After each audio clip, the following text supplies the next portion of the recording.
All right, everyone, welcome back. Ready for another deep dive? Always ready to dive in. Okay, good. Because this one is, well, let's just say the water's pretty murky on this one. Can't wait. What are we looking at today? So, remember that missile strike on the cargo ship in Odessa? Yeah, the MSC LEVANTE F, right? That's a big one. Big one is right.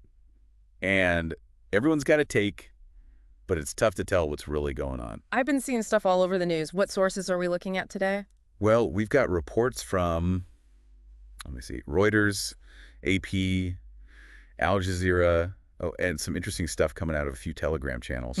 Really trying to get the full picture here. Smart. Telegram can be a wild place, but sometimes you find nuggets of info you won't see anywhere else. Right. So we're going to try to unpack this whole thing, figure out, is this just another wartime tragedy, or is there something more going on here? Yeah, the potential fallout from this is huge. Oh, definitely. Especially when you start thinking about the legal side of things. Oh, absolutely. This isn't just about, Ukraine's sovereignty being violated. This could really shake up international maritime law. Whoa, okay, hold on. So before we get too deep into that, can you kind of walk us through what exactly went down on March 1st, for the folks who haven't been glued to the news 24/7? Sure. So we've got this container ship, it's Panama flagged, called the MSC LEVANTE F. It's docked in Odessa, right? And out of nowhere, bam, 2 Iskander-M ballistic missiles. Iskander-Ms. Those are the ones Russia's been using, right? Yeah, known for being pretty darn accurate. So these missiles slam into the ship. 2 port workers are injured. There's damage to the ship, and of course, damage to the port itself. Okay, so far so terrible. But this is where the story takes a turn, right? Because everyone seems to have a different explanation for why this happened. Exactly. It's like everyone's reading from a different script. Let's start with Russia then. What's their side of the story? Okay, so the Russian narrative is mainly coming from, a pro-Russian Telegram channel. They're claiming that the MSC LEVANTE F was actually packed with British weapons and sea drones. Whoa, hold up. Weapons? Sea drones? Like military-grade stuff? That's what they're saying. And they claim that this equipment was, get this, picked up from a Turkish NATO base. A Turkish NATO base? Yeah. They even go as far as to say that the cargo was completely destroyed, the ship sunk. Huh. Okay, and what's Ukraine saying about all this? Well, Ukraine is singing a very different tune. Officials there, including the vice prime minister, are adamant that the MSC LEVANTE F was carrying nothing but civilian cargo, purely civilian stuff. They even released a photo showing containers on the deck of the ship, before the attack. A photo, huh?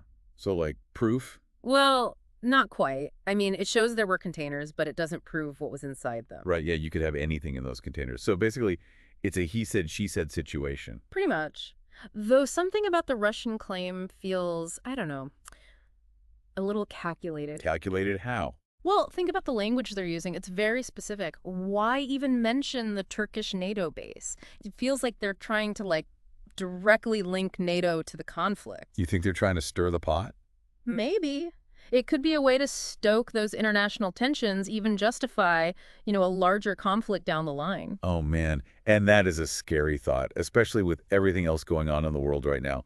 Like Zelensky, Trump, and Vance, they had that whole televised blow-up just a few days before this attack even happened. Right. And don't forget, Prime Minister Starmer is hosting Zelensky and other European leaders. So it's like super tense right now. Everyone's on edge. Exactly. It's a powder keg situation. And this missile strike, it could be Russia's way of testing the waters, seeing how far they can push without, triggering a full-on response from NATO. Okay, so this is way bigger than just one ship then. Oh, way bigger. What does this even mean for, regular cargo ships, just trying to do their jobs? Well, this incident, it's a huge wake-up call. It shows just how vulnerable maritime trade is during wartime. Right. I mean, imagine if commercial ships become, routine targets. That's scary. Think about the impact on global supply chains. Oh, food shortages, economic chaos. Okay, I don't really think about that. But this whole thing, I mean, does this change how we think about, maritime law during these kinds of conflicts? I mean, is that even possible? It has to. I mean, the current legal framework, a lot of it's based on the law of the sea, right? But it wasn't really designed for these kind of gray zone conflicts. Yeah, back then, it was pretty clear who was a civilian and who was military. But now... Oh, it's all blurred. Total blur. And on top of all of that, we've got this whole information warfare thing going on. Oh, yeah. Everyone's battling to control the narrative. It's like everyone's just trying to spin the story to fit their agenda. It's more than just spinning a story, though. Think about it. In the digital age, controlling information is almost as powerful as controlling actual physical territory. So even if Russia's claim is completely false, it still plants the seed of doubt.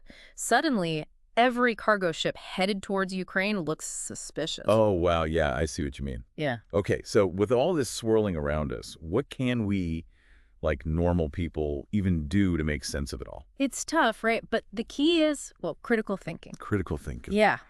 Don't just take headlines at face value. You gotta look for evidence. Evidence. Okay. And you gotta think about the source's motives. Like, why are they saying this? What are they trying to achieve? And always try to find different perspectives on the same story. It's funny, thinking back to that photo that Ukraine released, the one with the containers. Yeah.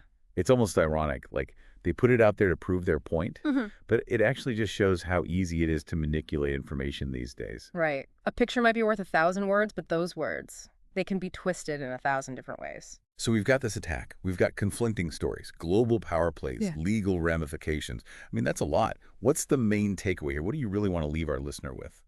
Well, regardless of whether the attack on the MSC LEVANTE F was intentional or just a big mistake, it's exposed this major vulnerability in our global system. The question is, will it actually lead to any real change? Yeah. Will we actually see a new era of maritime law, one that can handle these modern warfare tactics? That's what I hope everyone keeps thinking about, keep digging into. Wow.